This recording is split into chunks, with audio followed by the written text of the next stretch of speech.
오늘은 제가 이 두 가지 신문 기사 내용을 좀 가지고 설교를 시작하려고 하는데요. 첫 번째 기사는 지난주에 났었던 기사인데 참 너무 가슴 아픈 그런 기사였습니다. 신문 제목이 이렇습니다. 서울 전세 사기 피해 80% 2030 빌라에서 주로 당했다. 제가 여기서 특별히 이렇게 눈이 갔던 그 부분이 있었습니다. 그건 2030이라는 이 부분인데요. 여러분 2030이 뭘 뜻하는지 아시겠죠? 20대, 30대, 그러니까 우리 청년들이죠. 그러니까 전세 사기를 당했는데 대부분의 그 연령대가 그러니까 20대, 30대 청년들이라는 거예요. 근데 제가 이제 그걸 보면서 참 가슴이 아팠었던 것은 그러니까 이렇게 많은 청년들이 그렇게 사기를 당하고 그러니까 이들이 정신적, 신체적 그런 고통을 당하고 있는데 여러분 다들 아시겠지만 20, 30대 청년들은요, 그러니까 사회 초년생으로 이제 세상에 나아가서 자신의 어떤 꿈들을 펼칠 수 있는 그런 펼쳐 나가야 할 나이지 않습니까? 그래서 뭐 그것이 더 깊은 뭐 전문적인 공부가 됐건 뭐 일이 됐건 한참 본인들의 어떤 꿈을 실현하기 위해서 달려가야 할 나이인데 이런 세상에 나가자마자 세상에 이런 사기를 당해서 배신을 당하고 이런 충격적인 일을 당하다 보니 이게 정신적으로도 그렇고 신체적으로도 그렇고 그래서 이 피해 청년들의 90%가 모두가 다 이 우울증 또 불면증 이런 정신질환을 겪고 있다는 거예요. 근데 더 심각한 것은 이 90%의 대부분에 해당되는 청년들이 모두 다 한 번쯤은 다 이 자살 충동을 다 경험했다라는 거죠. 그래서 그 기사의 어떤 그 사진에 어떤 한 청년이 이렇게 피켓을 들고 시위하는 그런 장면이 있었는데 거기에 이렇게 적혀 있더라고요. 돌려받지 못한 1억으로 꿈꿨던 결혼을 포기했습니다. 그러니까 뭐 지금 우리 사회가 이제 출산율도 정말 뚝 떨어져서 거의 0% 가깝고 뭐 이런 상황인데 결혼도 못하고 그러니까 뭐 이런 가정도 이루지 못하고 하는 이런 좌절을 겪고 있다는 거죠. 참 너무나 목사로서 참 이 청년들의 이 현실과 꿈을 갖지 못하는 또 꿈을 잃어버리는 것이 너무나 가슴 아팠는데 제가 그걸 보면서 또 일전에 제가 이렇게 스크랩 해 놓았던 한 기사가 또 생각이 나서 다시 읽어봤는데 그 기사는 이제 올해 초에 나왔던 기사였는데요. 제목은 이래요. 정신과 폐쇄병동 1020으로 가득. 부제목은 이거예요. 청소년 청년들 마음의 병 심각. 그러니까 무슨 말이냐면 최근 이 정신과 이 문제로 마음의 상처를 가져가지고 병원에 이제 입원하거나 그런 이 10대, 20대들이 급증하고 있다는 거죠. 그래서 우리가 과거 우리가 뭐 정신병 해가지고 정신병원 여러분 아시죠? 가둬놓고 이렇게 치료하는. 근데 이제 세브란스 병원, 연세 세브란스 병원에 이 정신과 폐쇄병동이 한 30개가 있다는데 지금 여기에 가장 많은 환자가 누구일 것 같으세요? 대부분이 10대, 20대 청소년들로 가득 차 있다라는 거예요. 그래서 이 청소년들이 대부분 왜 이렇게 가둬놓을 수밖에 없느냐? 이게 심한 우울증이 이게 있다 보니까 누구나 다 이제 병원에 들어온 애들은 한두 번 다 자살 그 시도를 한 우리 자녀들이라는 거죠. 그래서 이 세브란스 병원 이 신의진 소아 청소년 정신과 교수가 왜 이런 지경에 빠지게 되었느냐 그 원인을 조사해 봤더니 첫 번째가 그러니까 부모의 그 지나친 이 성적에 대한 기대가 지나친 압박감이 되었다는 거. 또 우리 자녀들이 코로나 팬데믹을 거치면서 그러니까 애들이 어떻게 그 이 교우 관계가 안 되니까 사람들과의 어떤 소통, 그러니까 친구들과의 소통을 어떻게 할 줄을 모르니까 거기에서 어떤 친구들과의 관계의 단절. 이런 것들 또 그리고 요즘 이 자극적인 어떤 그런 미디어들에서 보여지는 너무나 쉽게 그런 우울과 어려움에 빠지면 이렇게 자해하고 자살하는 그런 모습들을 보게 되니까 자신도 그런 어려움을 당하게 되면 그런 충동을 갖게 되고 그래서 결국 이렇게 병원에 온다는 거예요. 근데 최근에 또 발표가 있어서 봤는데 최근에는 이런 그러니까 이 청소년들 고등학교를 졸업한 이 청소년들보다도 요즘에는요 이 청년 세대 20대 이상 청년세들이 더 훨씬 더 급증하고 있다는 거예요. 병원에 입원하는. 근데 그들의 이유는 뭐냐면 그러니까 사람들과의 관계에서 이런 심한 스트레스, 그러니까 직장에서 이게 이렇게 겪게 되는 스트레스 있지 않습니까?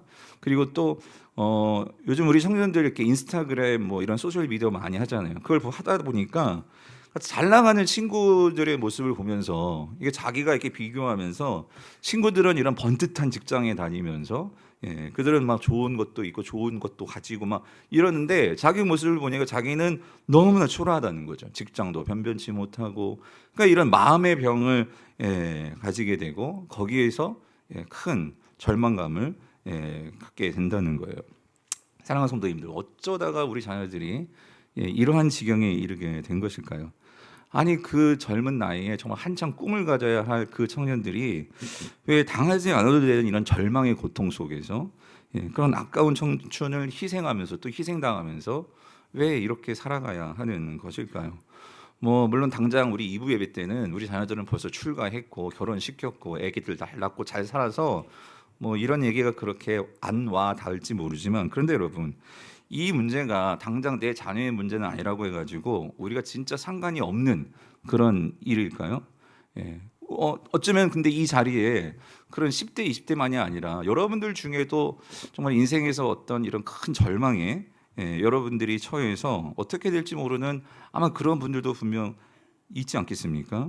그런 점에서 과연 우리가 인생에서 내 힘으로 도저히 헤어나올 수 없는 이런 절망에 어떤 우리가 처했을 때 그런 문제를 우리가 맞닥뜨렸을 때 과연 우리는 이것을 내 힘으로는 도저히 해결할 수 없을 때 어떻게 무엇으로 우리가 여기서 헤어날 수 있을까요? 그래서 저는 오늘 본문에서요 이런 절망에 빠졌던 한 사람 이 에스겔 그 에스겔의 인생을 돌아보면서 우리가 좀 이 성경적인 답을 좀 얻고자 합니다.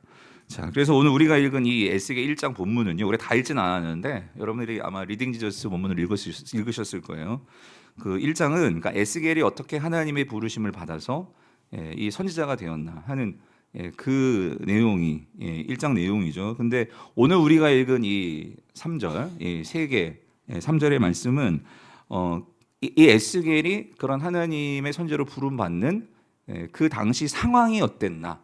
에스겔의 상황이 어땠나? 이것을 우리에게 말해주는 본문입니다.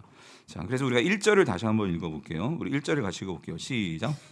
서른째 해 넷째 달 초 닷새에 내가 그발 강가 사로잡힌 자 중에 있을 때에 하늘이 열리며 하나님의 모습이 내게 보이니에요. 그 여러분들이 이제 이사야, 예레미야 다 읽었지만 이제 에스겔은요 참 이 시작이 참 독특한 그런 예언서입니다. 왜 그러냐면 여느 다른 이렇게 뭐 소선지서가 됐건 대선지서가 됐건 우리가 보면은 그 시작의 형식은 서론의 형식은요 어떤 이 이스라엘 왕이 나오고 그 왕의 몇 년 이렇게 그 시대를 밝히는데 이 에스겔은요 처음부터 누구 이야기로 나오냐면 자기 이야기로 나와요. 그래서 여기 보면 내가 이렇게 1인칭으로 기술을 하는데 그런 관점에서 보면 여기 이 서른째 해라는 이 말이 있잖아요. 이 서른째 해라는 것은 뭘 의미하는 걸까요? 이거는 지금 이 에스겔의 나이를 말하는 거예요. 나이. 내가 지금 몇 살이 되었냐면 지금 내 나이가 몇 살이라는 거예요? 30살이라는 거예요. 30살. 30살이라는 거죠. 그런데 그러니까 30살, 우리 30살 청년 나이 아닙니까? 이 30살 청년이 지금 어디 있냐면요. 어디에 있냐면요. 자, 어디에 있대요? 그발 강가에 있다는 거예요. 그발 강가. 근데 여러분 이 그발 강이 어디에 있는 걸까요? 이 그발 강은 이스라엘에 있는 강이 아니죠. 이 그발 강은 어디에 있냐면 바벨론에 있는 강이에요. 그래서 여러분 이 지도를 보시면은요. 지도를 보시면 지도를 보여주세요. 지도를 보시면 여기 이 에스겔이 사실 에스겔이 이제 낳고 태어난 곳은 이스라엘이잖아요. 그래서 보시면 여기가 예루살렘이란 말이에요. 예루살렘인데 지금 에스겔이 있는 곳은 이 유대 땅 예루살렘 여기가 아니고 어디 있다는 거예요? 여기 그발강. 그래서 이 그발강은요, 여러분, 그러니까 이 여기가 다 바벨론 제국이거든요. 바벨론의 제국이 여기 바벨론의 수도고. 그러니까 이 바벨론에 아주 큰 두 강이 흘러요. 그게 무슨 강이냐면 여기 유브라데스 강, 티그리스 강. 고대 문명의 발생지죠. 근데 이 유브라데스 강과 티그리스 강이 이 티그리스 강을 연결하는 그 강이 있어요. 그게 무슨 강이냐면 그발 강이에요.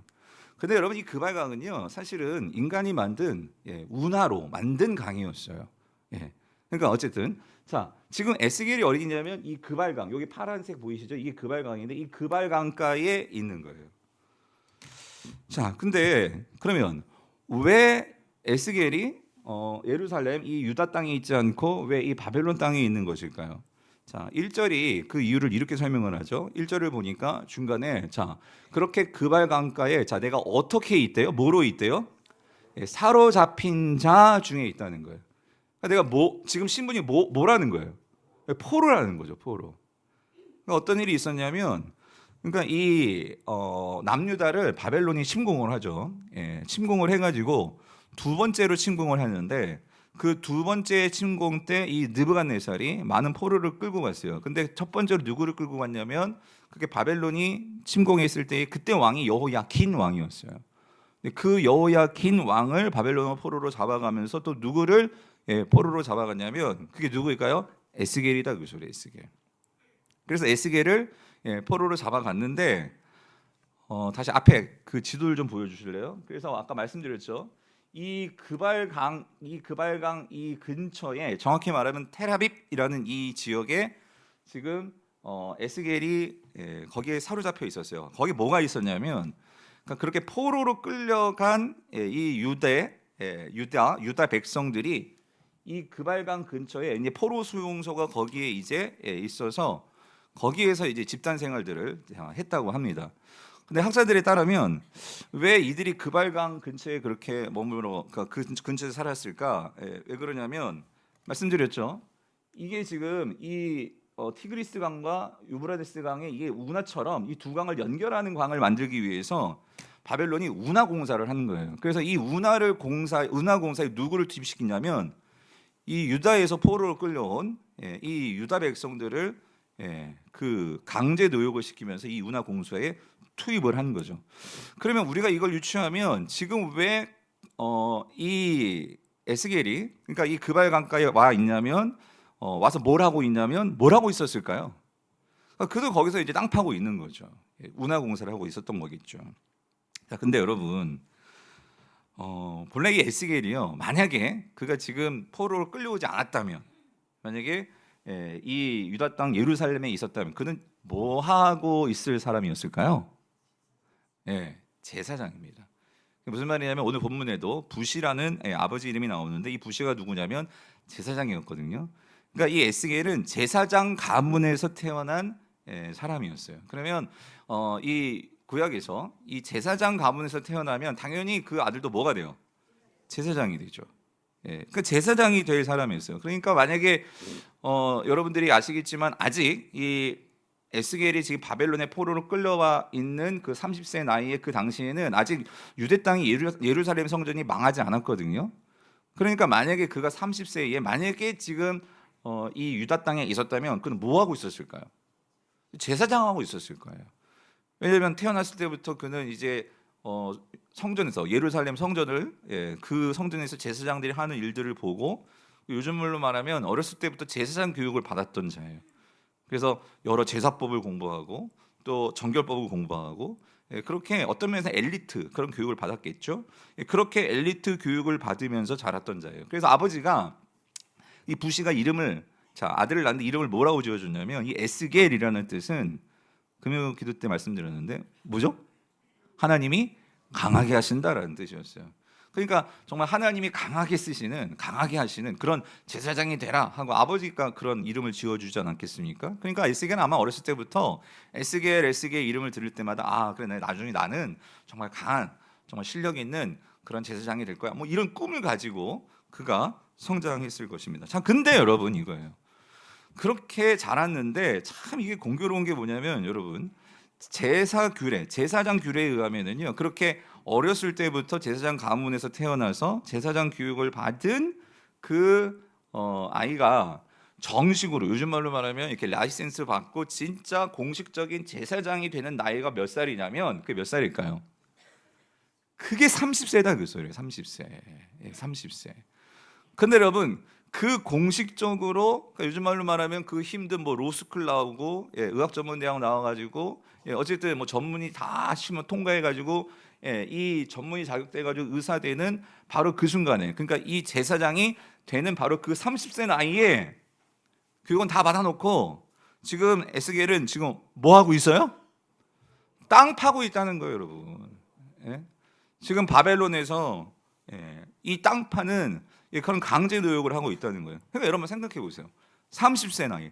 내가 만약에 그 예루살렘에 있었다면 지금 제사장을 해야 되는데 지금 나는 그 나이에 지금 뭐예요? 친구들은 어쩌면은 에스겔의 친구들은 정말 아직 포로로 끌려오지 않아서 제사장으로서 예루살렘에 있는 친구들도 있었을지도 모르겠어요.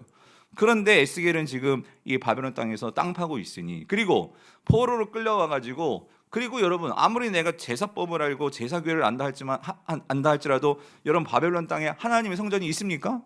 없잖아요. 어렸을 때부터 내가 배운 갈고 닦은 실력은 제사 지내는 건데 그런데 그런 사람이 지금 땅 파고 있으니 여러분 마음이 어떻겠어요? 이게 얼마나 절망이겠냐고요. 미래가 보이겠습니까? 깝깝한 거죠. 모든 것이 다 끝난 것 같고 그런 절망에 가득 사로잡혀 있는 그게 바로 지금 에스겔의 심정이 아니었을까. 그러니 에스겔은 하나님께 기도하고 하나님께 예배하려고 하다 하나님을 생각하면 어떤 면에서는요 좀 원망이 튀어나왔을 것 같아요. 아니 하나님 어떻게 나를 예루살렘의 성전에 두시지 왜 여기 이 아무것도 없는 이 허허벌판 정말 이 우산 땅지들이 가득한 이 바벨론에 오게 하셔가지고 나를 갖다 놓으셔가지고 포로로 끌려오게 하셔가지고 꿈도 없고 모든 것이 마치 사기당한 인생같이 내가 지금 뭐 하는 겁니까? 라고 어쩌면 그의 마음 가운데 이런 울분이 있지 않았을까요? 자, 그래서 여러분 참 오늘 본문을 보면은요 참 너무 가슴 아픈 대목이 저는 2절이었거든요. 여러분 2절을 보시면은요, 자 2절이 이래요. 여호야긴 왕이 사로잡힌 지 몇 년? 5년 그달 초 다스라는 거예요. 뭐냐면 지금 에스겔이 이제 30세가 되었잖아요. 자 30세가 되었는데 아까 말씀드렸죠. 에스겔이 유대 땅에서 포로로 끌려올 때 그 당시 왕이 여호야긴이었는데 그 왕하고 같이 끌려왔다고 했잖아요. 근데 여호야긴 왕이 지금 같이 바벨론에 끌려온 지가 몇 년이 지났대요. 그러니까 5년이 지났다 그 소리예요.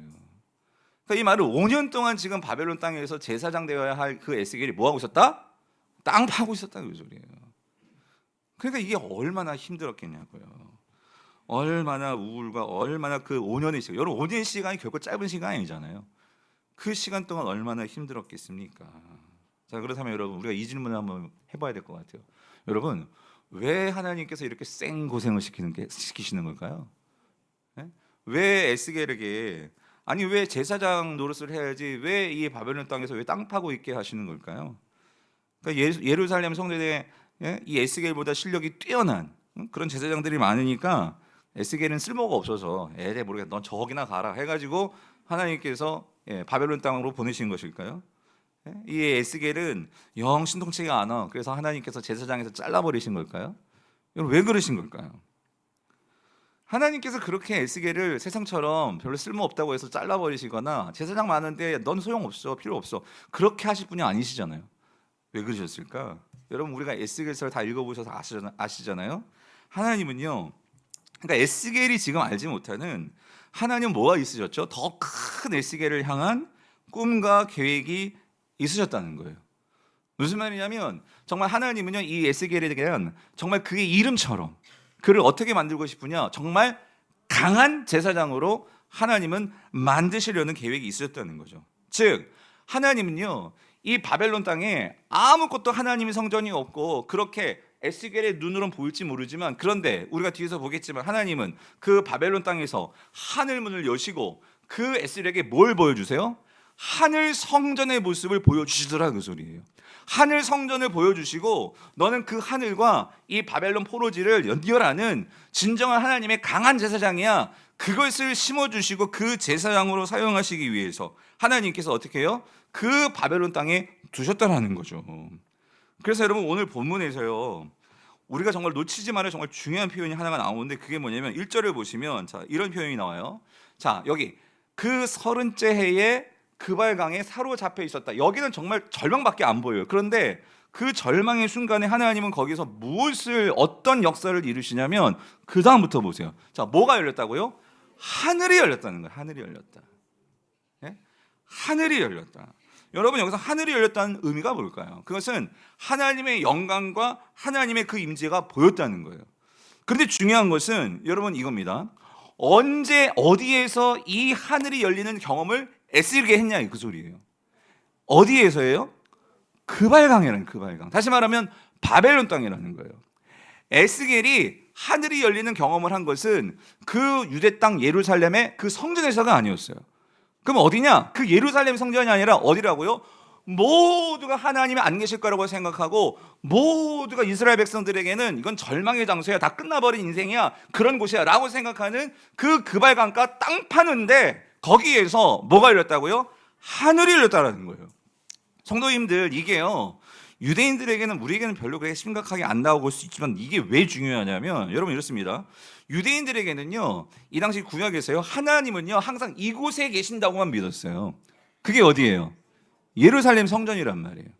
예루살렘 성전에만 있다라고 믿기 때문에 지금 바벨론으로 포로로 끌려온 에스겔을 비롯한 모든 포로민들, 유다 백성들은요, 땅 파면서요, 그들은 어쩌면 우리는 정말 저주받았고 우리는 버림받았고 하나님은 우리를 사랑하지 않고 어떻게 하나님 우리를 이룰 수 있어, 그런 생각으로 가득 찰 수밖에 없는 자들이 지금 바벨론의 포로를 끌려온 자들이라는 거예요. 근데 하나님께서 에스겔을 딱 들으셔가지고 뽑으셔가지고 에스겔에게 뭘 보여주냐면, 하나님은 정말 이 에스겔을 강한 제사장으로 삼으시려는 거예요. 그 절망한 백성들에게 아니라는 거죠. 하나님은요, 이곳에서 계신다. 예. 너희가 정말로 실패한 것 같고 절망한 것 같고 내 인생이 다 끝난 것 같던 그 자리에도 누가 계세요? 하나님이 계신다. 하나님의 영광이 임한다. 그거를 보여주기 위해서 하나님은요, 그발강가에 있는 에스겔에게 자, 뭐가 열리는, 하늘이 열리는 이 놀라운 광경을 보여주었다, 그 소리예요. 그래서 성도님들, 여기서 우리가 한 가지 이 대목에서 정말 기억해야 될 게 있는데요, 그건 뭐냐면은요, 오늘 이 본문을 보면서 이겁니다. 그러니까 하나님께서 왜 이 에스겔에게 예루살렘에서 그 경험을 하게 하신 것이 아니라 가장 절망스럽고 가장 그의 인생에서 다 끝난 것 같은 그 바벨론 땅에서 하늘문을 왜 열어주셨을까? 그것은요, 하나님은요, 이 에스겔이 진짜 제사장이 되기를 원하셨다, 그 소리예요. 진정한 제사장이 되어서 진정한 하늘과 땅을 연결해 줄 수 있는, 그래서 모든 백성들에게 하나님이 누구신지를 알려줄 수 있는 그 제사장이 되게 하기를 하나님은 원하셨다는 거예요. 그래서 오늘 여기에서 우리가 분명히 하나님께서 이 에스겔에게 가르쳐 주신 건 뭐냐면요, 너희들이 정말 절망을 돌파하려면 이거를 잊어서는 안 된다는 거예요. 그게 뭐냐면 하나님은요, 신실하시다는 거예요. 아멘이십니까? 하나님은요, 변함이 없으신 신실하신 하나님이시라는 거예요. 에스겔을 예루살렘 성전이 아니라 이 바벨론의 그 그발강가에 그 공사판에 갖다 놓았다고 해서 하나님은 그를 버리신 게 아니고요, 하나님은 관심이 없으신 게 아니고요, 성적순으로 자르신 것이 아니고요, 하나님은요 항상 그를 지켜보시고 그와 함께 하시는, 하나님은 목적을 가지고 뜻을 가지고 그 에스겔의 삶을 주관하시는 신실하신 하나님이시라는 것을 믿어야 한다는 거예요. 그러면 성도님들, 이거를 우리 삶에 적용해야 돼요. 뭐냐면 여러분, 우리도요, 삶에서요, 내 생각대로 어떤 일이 되지 않아가지고 좌절될 때 있잖아요. 모든 것이 망하고 정말 사기당하고 모든 건강도 잃고 모든 거 다 잃고 정말 그럴 때가 있잖아요. 그럼 정말 죽고 싶죠. 막 절망스럽죠. 아니 어떻게 살란 말이에요. 그런데 여러분, 여러분이 진짜 성도라면 그때 뭘 기억하셔야 되냐면, 우리가 반드시 그때 기억하고 붙들어야 되는 것은 하나님은 뭐 하시다? 신실하시다는 거예요. 신실하시다. 예. 여러분, 내 모든 형편은요, 맞아요, 그러니까 항상 바뀌고요, 나를 배신할 수 있고요, 모든 사람들이 나를 좋아하지 않을 수 있어요.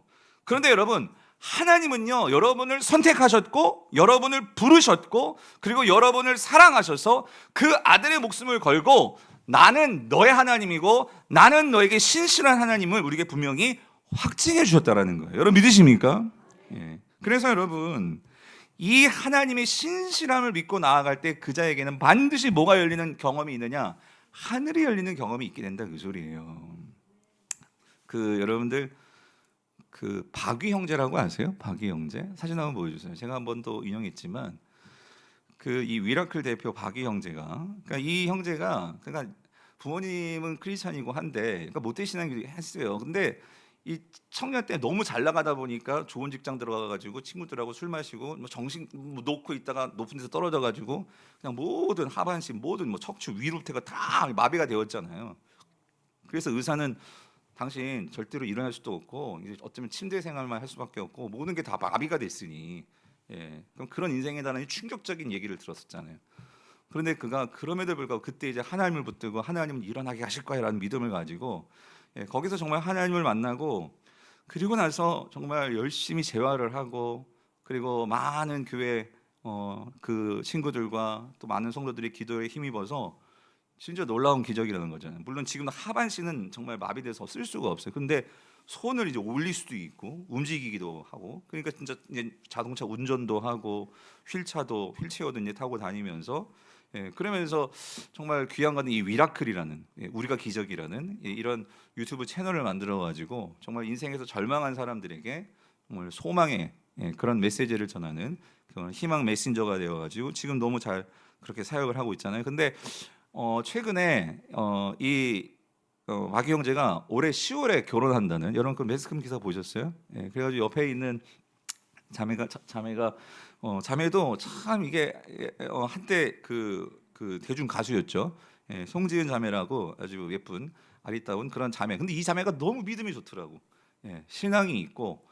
그래서 이 자매를 만나서 이제 결혼을 하는데 박영자가 그래. 자기는 자기 삶에 그러니까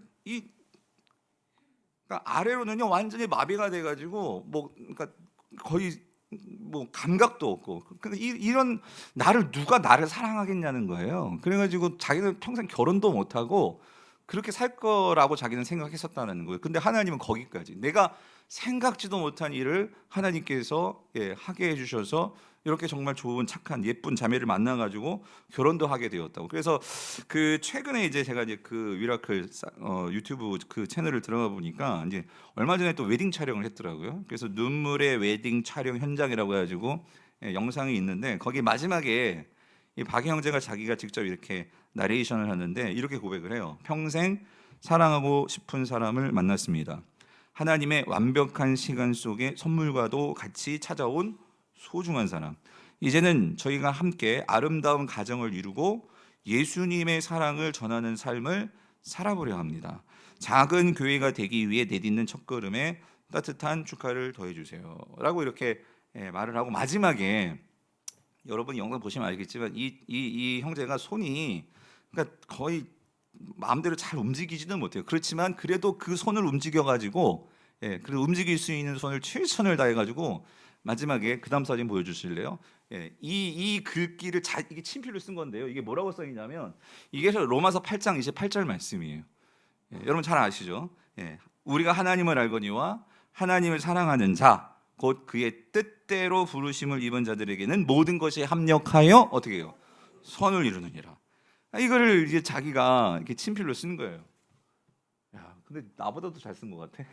그런데 여러분 여기에서요, 저는 이게 그러니까 박유 형제의 정말 자신의 삶을 놓고 정말 내가 어떻게 결혼도 못할 것 같은데 하나님 결혼까지 하게 하시고 그리고 자신으로 인해서 많은 절망한 이런 장애를 얻게 되고 정말 그런 사람들에게 소망을 주게 되는 정말 이런 일을 하게 된 것을 뭐로 설명할 수 있을까? 저는 이 구절이 박유 형제의 신앙 고백이라고 저는 생각을 해요. 그래서 여기 보면 그런 말 나오잖아요. 말씀. 하나님을 사랑하는 자. 하나님을 사랑하는 자. 다시 말하면 곧 그의 뜻대로 그러니까 하나님의 계획하심에 부르심을 받은 자가 모든 것이 합력하여 선을 이룬다. 그래서 여러분 여기서 하나님을 사랑하는 자는 누구일까요? 결국 하나님의 이 신실하심을 믿는 자 아니겠습니까?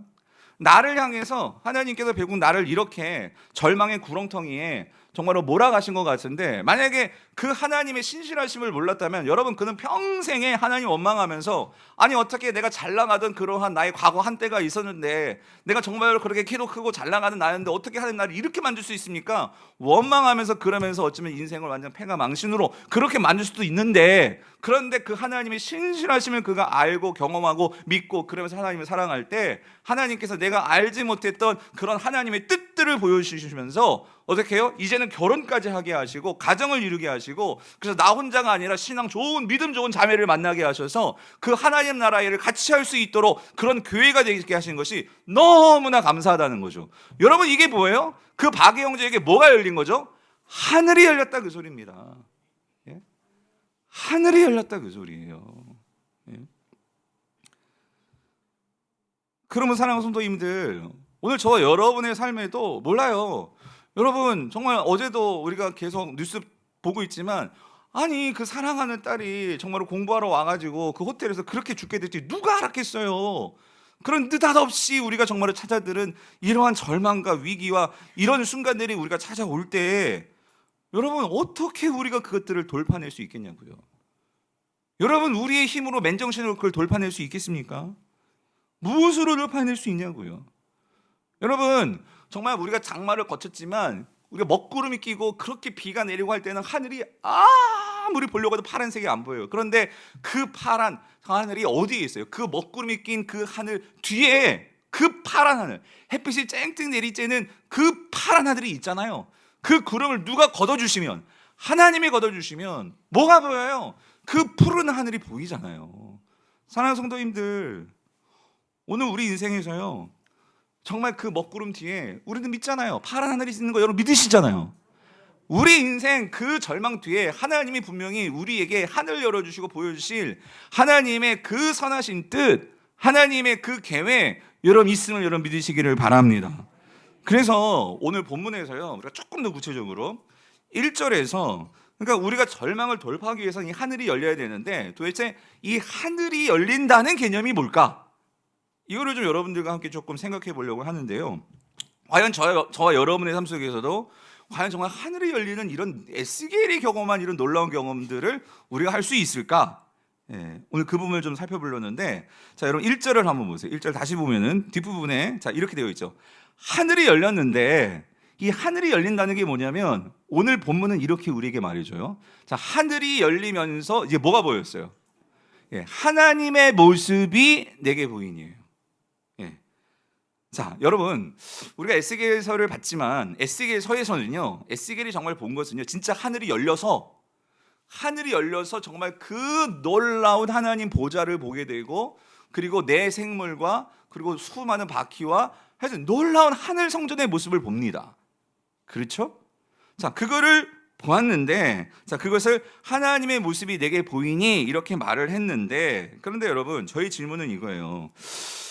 그러면 하늘이 열리면 우리도 그런 모습을 보게 되는 것일까? 근데 여러분, 에스겔이 본 것은 하나님이 그에게만 보여준 거예요. 그리고 그가 본 것은 우리가 기록되어 있기 때문에 그걸 우리가 보는 거죠. 자, 근데 여러분, 먼저 결론부터 말씀드릴게요. 여기서 하늘이 열린다라는 그 의미가 뭘까? 여러분, 그것은요, 이겁니다. 내가 하나님의 시각으로 본다, 그 소리예요. 뭐라고요? 내가 하나님의 시각으로 본다, 이 소리예요. 그러니까 이게 무슨 말이냐면, 여러분이 경험하셨을 거예요. 여러분이 오늘 집에 가서요, 에스겔, 제가 다음 주에 다시 말씀드리겠지만 4절부터 21절, 28절까지를 여러분이 한번 쭉 한번 읽어보세요. 읽어도 무슨 말인지 모르겠어요. 그게 무슨 말이냐면, 여러분, 에스겔이 본 거를 우리가 이제 글로 적힌 걸 상상하면서 보는데, 만약에 에스겔이 본 것을, 그래서 많은 이런 뭐 화가들도 그렇고, 그러니까 상상력이 풍부한 사람들이 이걸 그림을 한번 그려봤거든요. 그리고 최근에는요, AI가 그린 그림도 있어요. 근데 AI가 이 내용을 넣어줘서 그림을 그렸거든요. 하나님의 보좌와 이 내 생물, 앞에는 사람이고 막 독수리고 사자고 막 이건, 예? 그런 소고 막 이런 모습, 그리고 막 바퀴가 있는데 수많은 바퀴 속에 또 눈이 막 박혀 있고, 이거를 AI가 그런데 제가 봤는데, 여러분 이거 뭐로 보일까요? 이건 괴물이에요, 괴물. 예? 공포 영화에 나올 만한, 예? 그럼 괴물이에요, 괴물. 왜 괴물로 보일까요? 인간의 눈으로, 인간의 관점에서 보면은요, 그렇게밖에 볼 수 없어. 그렇게밖에 보이는 게 당연한 거예요. 그런데 중요한 건 이거예요. 에스겔이 지금 기록해 놓았는데, 여러분, 에스겔이 기록한 이 놀라운 광경을 보기 위해서는요, 세상의 관점, 사람의 관점으로 보면은요, 다시 말씀드리면 그냥 괴물로 보일 뿐이란 말이에요. 그거를 정말로 제대로 보려면 누구의 관점으로 봐야 될까요? 하나님의 관점으로 봐야 이 환상이 보인다, 그 소리예요. 이게 어떤 의미인지가 보인다 그 소리예요.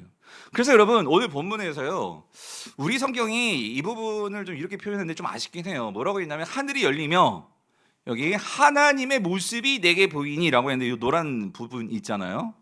근데 여러분 원어 성경에는요, 히브리 성경에 하나님의 모습이라는 단어가 없어요.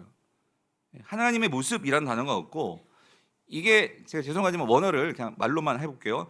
이 하나님의 모습이 내게 보이니가요, 이 어떤 표현이냐면 와이메르 마루트 엘로임인데, 이 와이메르가 내가 보았다라는 말이에요. 와이메르, 내가 보았다. 뭘 봤느냐? 우리 성경은 하나님의 모습을 봤다 이렇게 되어 있는데, 히브리어 성경에는 마루트 엘로임. 여러분 엘로임은 알죠? 엘로임이 뭐예요? 하나님이잖아요. 그럼 마루트가 뭐냐는 거예요. 그럼 만약에 우리말로 이렇게 1:1 대응해서 보면 그게 하나님의 모습이라는 단어가 될 것 같은데, 이 마루트라는 단어는 모습이 아니에요. 이거는요, 이것은 시각이에요. 비전이에요. 그래서 영어 성경이 이거를 그대로 잘 번역을 했어요. 영어 성경이 뭐라고 번역을 했냐면 NIV 성경. 자, 여기 보시면 뒷부분 보세요. 뒷부분에 보면 파란색, 우리가 하늘이 열리며, 당연히 이거는 the heavens were opened예요. 정확히 번역하면은요, 하늘도 자기가 스스로 열릴 수가 없어요. 여러분이 중학교 3학년, 중학교 정도 영어 다 아시잖아요. 이게 수동태잖아요. 하늘이 열려진 거예요. 누구에 의해서? 하나님이 오셨겠죠. 그러니까 하늘이 열려졌는데, were opened 되었는데, 여기 하나님의 모습이 내게 보였다. 이거를 영어 성경은 어떻게 번역했냐면 I saw visions of God이에요. I saw, 내가 봤다. 뭘 봤어요?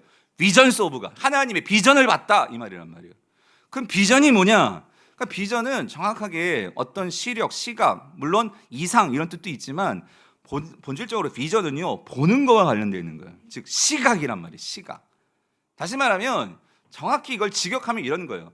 나는 하나님의 시각으로 보았다 그 소리예요. 그러니까 다시 말하면 이건 이제 의역하면 이렇게 번역할 수 있는 거죠. 에스겔이 이제 드디어 나의 관점, 에스겔의 관점으로 보는 것이 아니라요, 하나님이 보는 방식으로, 즉 하나님의 시선으로, 하나님의 관점으로 보기 시작했다 그 소리예요. 이게 I saw visions of God, 마루트 엘로힘이란 말이에요. 마루트 엘로힘. 그런데 여러분 이게 중요한 게 왜 중요하냐면, 여러분 이렇습니다. 오늘 이 일이 있고 나서 이 에스겔은 완전히 그의 삶이 바뀌어 버리는데, 그의 삶 속에서 여러분 에스겔처럼 선지자들 가운데 하나님께 순종을 잘했던 선지자가 없습니다. 에스겔은요, 하나님이 시키는 다 해요. 딱 하나만 하나님이 자신의 똥으로 밥해 먹으래요. 그거는 못했어요. 그건 하나님, 여러분 그런 분들 계시잖아요. 나는 아무리 뭐 어떤 분들은 죄송해요, 뭐 개고기를 너무 좋아하고서 맛있게 먹어도 어떤 분들은 진짜 못 먹고 그런 분들 계시잖아요. 그러니까 정말 그거는 못 하겠습니다 해서 나중에 하나님께서 이제 인분으로 그렇게 하지 말고 소똥으로 그러면 해 먹어라 이렇게 말씀을 하시는데, 에스겔은요 그것 빼놓고 모든 하나님이 시킨 대로 다 합니다. 그러니까 무슨 말이냐면, 그러니까 에스겔이 어떻게 그것이 그렇게 하나님이 말씀하신 대로 순종할 수 있었을까? 그는요 보는 관점이 달라졌다 그 소리예요. 어떻게 달라졌느냐? 모든 걸 뭐의 관점으로 봐요? 누구의 관점으로 봐요? 하나님의 관점으로 보더라 그 소리예요.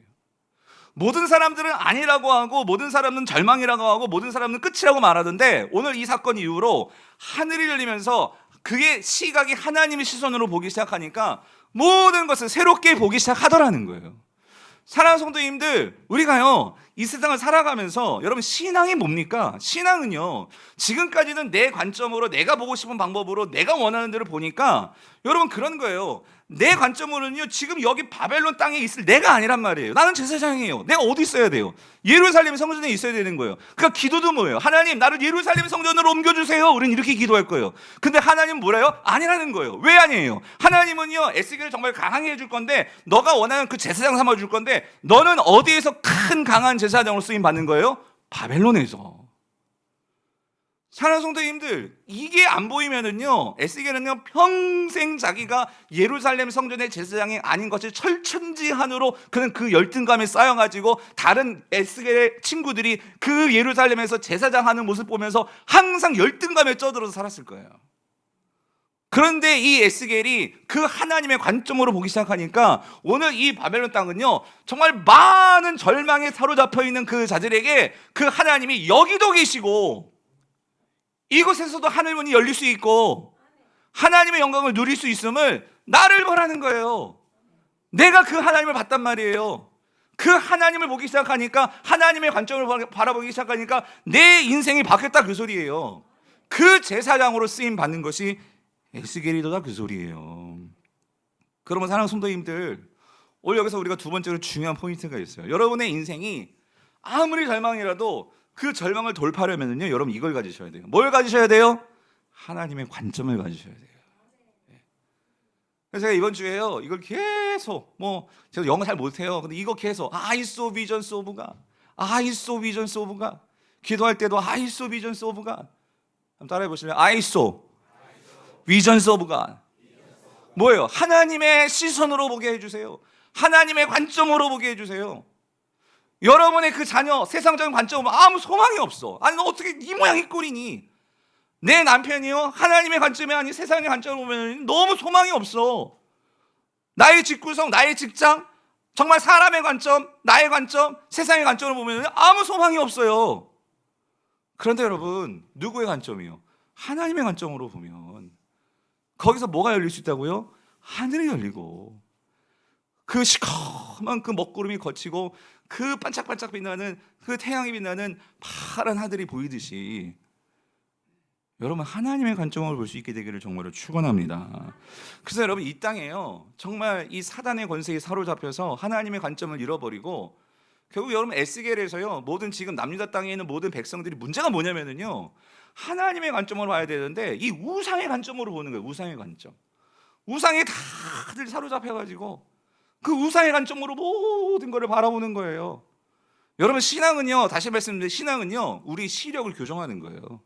하나님의 관점으로 하나하나 보기 시작하게 되는 것이 신앙이고, 그 신앙의 성장이라는 거예요. 그래서 여러분, 예수님께서 이 땅에 오셔서 여러 관점에서 우리가 볼 수 있지만, 예수님께서 이 땅에 오셔서 우리에게 하신 일이 뭐냐면요, 예수님은 우리에게 하나님 나라를 보여주셨잖아요. 그게 왜 보여주시는 거예요? 하나님 나라 관점으로 볼 수 있는 우리의 눈을 열어주시기 위해서 예수님이 이 땅에서 하신 일이 하나님의 관점으로 보는 것이 뭐냐, 이거를 보여주신 분이 바로 예수님이시라는 거예요. 그래서 여러분, 저는요, 예수님이 이 땅에 오셔서 우리에게 확실하게 시선 교정으로 하나님의 관점으로 볼 때 확실하게 변화되어서 볼 수 있는 것의 그 예가 뭐냐면, 저는 그게 십자가라고 믿습니다. 십자가. 여러분, 십자가는요, 잘 아시지만 유대인들에게는 이건 하나님의 저주라고 생각했어요. 그러니까 십자가에 달리는 사람은 하나님의 저주받은 인생이라고 생각했어요. 그리고 유대인, 아니 헬라인들에게는, 로마인들에게는요, 이 십자가는요, 수치입니다. 수치. 왜 수치냐면 거기에는요, 가장 악랄한 죄인이 달리는 것이 뭐예요? 십자가였어요. 그러니까 왜 로마가요, 그 십자가를 그냥 죄수를 그냥 달게만 하지, 그 십자가를 지고 가게 하잖아요. 그 왜 지고 가게 하는 걸까요? 모든 사람들로부터 수치와 조롱을 당하게 하기 위해서였어요. 그러면서 로마는 그걸 통해서 그 박스 로마나 이 로마가 힘으로 이 백성들을 제압하는, 왜 너희들도 저렇게 될 수 있어? 너희들도 내 말 안 들으면 저렇게 십자가 저렇게 달리게 돼? 그거를 보여주기 위해서 그렇게 십자가를, 예수님이 그렇게 지고 처참하게 십자가에 달릴 때는 완전 호랄하게 모든 옷 다 벗겨진 채로 그렇게 십자가에 달리셨단 말이에요. 근데 여러분, 예수님이 십자가에 그렇게 달리시면서 우리에게 보여주시고 싶으신 건 무엇이었을까요? 죄 사함의 관점도 있지만 히브리서는요, 우리에게 놀라운 것도 또 한 가지 말해줘요. 여러분, 히브리서 12장 2절을 볼게요. 히브리서 12장 2절 같이 한번 읽어볼게요. 시작. 믿음의 주 또 온전하게 하시는 이인 예수를 바라보자. 그는 그 앞에 있는 기쁨을 위하여 십자가를 참으사 부끄러움을 개의치 아니하시더니 하나님 보좌 우편에 앉으셨느니라. 무슨 말이에요? 아까 말씀드렸죠. 십자가는요, 모든 사람에게 부끄러운 일이었어요.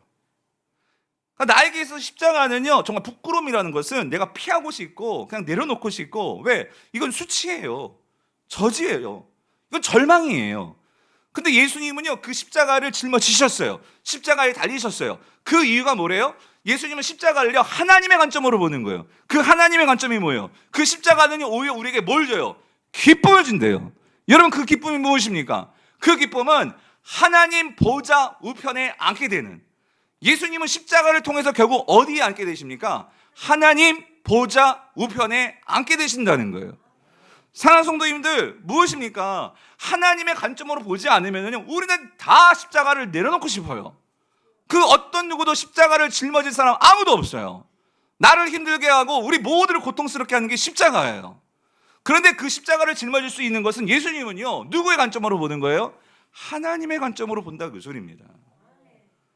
성도님들, 목사님 그건 예수님이니까요. 아니요. 여러분, 오늘 우리가 이제 에스겔을 읽는데 우리가 이제 다음 주에는 이제 다니엘서를 읽을 건데, 다니엘서를 보면은요, 이 다니엘도 이 에스겔과 동시대 사람이잖아요. 그런데 이 다니엘의 세 친구들이 있었어요. 그런데 이 다니엘의 세 친구들도 사실은 이 에스겔처럼 이 느부갓네살에게 포로로 끌려온 사람들인데, 자, 이 다니엘의 세 친구들이요, 어떤 위기를 맞은 일이 있어요. 다니엘 3장을 보면 이 다니엘 세 친구들은 신부는 포로지만 다니엘을 비롯해서 이 세 친구들은 아주 또릿또릿한 그런 소년들이었던 것 같아요. 그래가지고 그들이 포로를 끌려와가지고 이 바벨론 땅에서 왕이 느부갓네살 왕이 주목했어요. 쟤는 똘똘하다. 그래가지고 쟤네들을 이 바벨론을 하나의 어떤 샘플로 바벨론에게 말을 잘 들으면 이렇게 승진할 수도 있고, 한마디로 잘 살 수 있어, 뭐 그런 샘플로 걔네들을 잘 교육시켜가지고 이 다니엘의 이 세 친구들을 뭐였냐면요, 지방 관리로 세워요.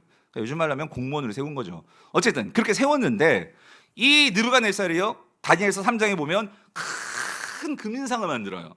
그래가지고 금신상을 만들고 전국에 명령을 내려요. 모든 사람들은 이 금신상 앞에 뭐를 해야 돼? 절을 해야 돼. 만약에 절하지 않으면 어떻게 한대요? 그 포물불에다가 집어넣을 거야. 이렇게 이제 공포를 한 거예요. 근데 여러분, 이 세 친구는 만약에 그 다니엘 세 친구들의 입장에서 보면 정말 포로 신분으로 힘들게 살 애들이었는데 이 느부갓네살에게 호를 입어가지고 이 관리까지 되는 그런 특혜를 입었잖아요. 그런데 이들이요, 그 금신상 앞에 어떻게 했죠? 절했어요? 절 안 하는 거예요. 왜 안 하죠? 왜냐하면 이들은요, 하나님을 믿고, 이들은요, 중요한 건 이거예요. 이들은요, 인생을 바라보고 역사를 보는 관점이 참 대단한 애들이었어요. 분명하게 결정이 되어 있어요. 누구의 관점으로 보았을까요? 하나님의 관점으로 보는 거예요. 하나님의 시각으로 인생을 사는 거예요. 그랬을 때 이 느부갓네살이 괘씸하지만 기회를 줬어요. 야, 너희들 절하면 내가 살려줄게. 근데 그때 이들이 하는 얘기가 있었어요. 너무나 유명한 말씀이죠.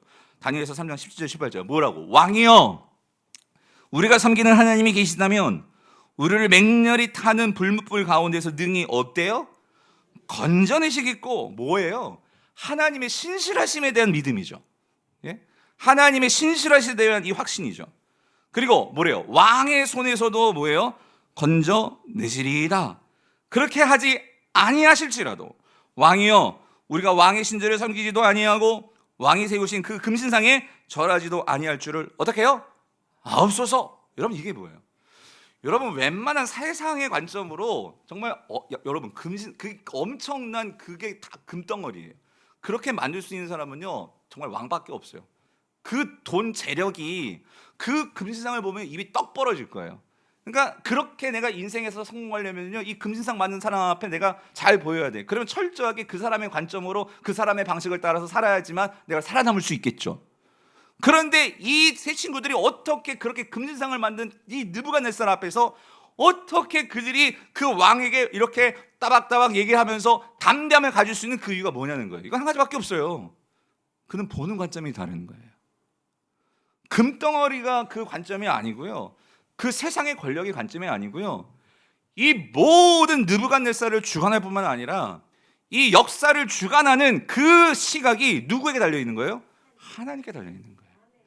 하나님께 달려 있을 때 그들의 인생이 분명한 거예요. 명확한 거예요. 성도님들, 저도 그렇고 여러분들도 그렇고 우리가 세상에서요, 왜 우리가 이리 갔다 저리 갔다 이게 왜 이렇게 혼돈스러우냐? 그건요, 관점이 분명하지가 않은 거예요.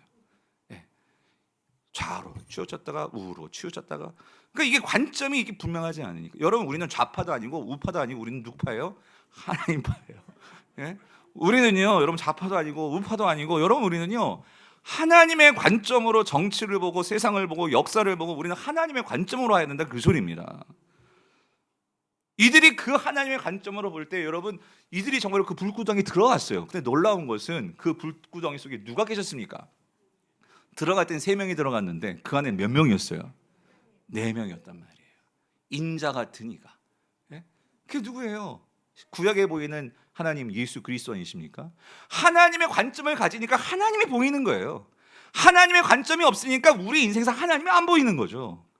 하나만 더 예를 들어 볼게요. 여러분, 소년 다윗 골리앗 이야기 아시잖아요. 여러분 그 골리앗에게 왔어. 엄청나게 떡대가 엄청나고 최신식 무기로 무장을 했고 해가지고 올 테면 와라 했더니만 사울을 비롯한 모든 이스라엘 군대들은 그 눈에 보이는 거 이게 뭐죠? 세상의 시각, 세상의 관점. 그걸 보니까 이건 적수가 안 돼요. 이건 싸움은 불가능한 거예요. 나가면 우리 백전백패예요. 그런데 여러분 아니 어떻게 소년 골리앗 다니시 그 골리앗 앞에 그렇게 당당하게 나아갈 수 있었을까? 여러분 45절 보세요. 사무엘상 17장 45. 지금 같이 읽어볼게요.